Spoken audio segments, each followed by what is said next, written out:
Hi, my name is Christina Martinez, and I am a U.S. Navy veteran with 22 years of service. I continue to serve as the Enterprise Cybersecurity Risk Manager out of Johnson Space Center.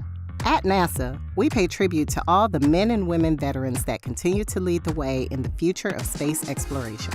This November, we shine the spotlight on just a few veterans in honor of Veterans Day. Our journey back to the moon and on to Mars starts at home, and NASA's veterans are a big part of accomplishing that mission. Veterans currently make up 12% of NASA's workforce. Many of the most iconic figures at the agency, our astronauts, have a strong veteran tie. In fact, all NASA astronauts were military pilots until 1965. Of the 385 total NASA astronauts, 223 were veterans. Veterans continue to have a sweeping impact on NASA in every corner of our workforce.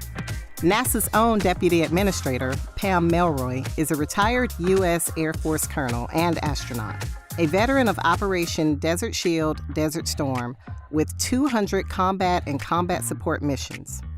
She has also logged 38 days in space across 3 missions to help build the International Space Station.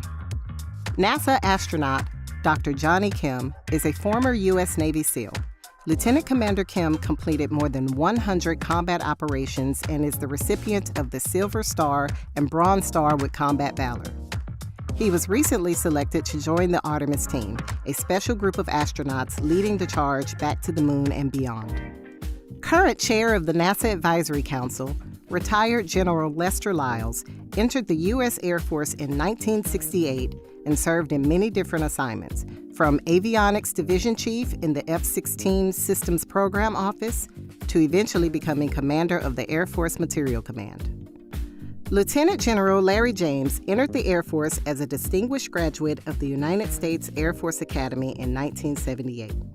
He commanded at the squadron, group, and wing levels, was Vice Commander of the Space and Missile Systems Center, and served as the Senior Space Officer for Operation Iraqi Freedom. He retired from the Air Force in 2013 to assume the role of Deputy Director of NASA's Jet Propulsion Laboratory and served as Interim Director of JPL.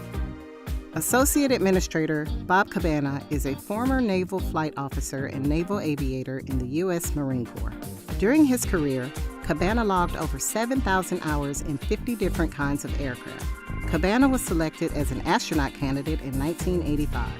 A veteran of 4 space flights, Cabana has logged 38 days in space, serving either as the pilot or mission commander.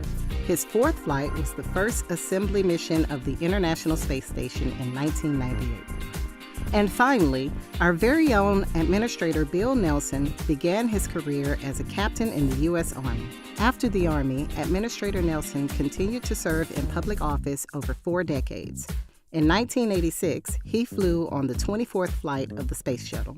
The mission on Columbia orbited the Earth 98 times over 6 days.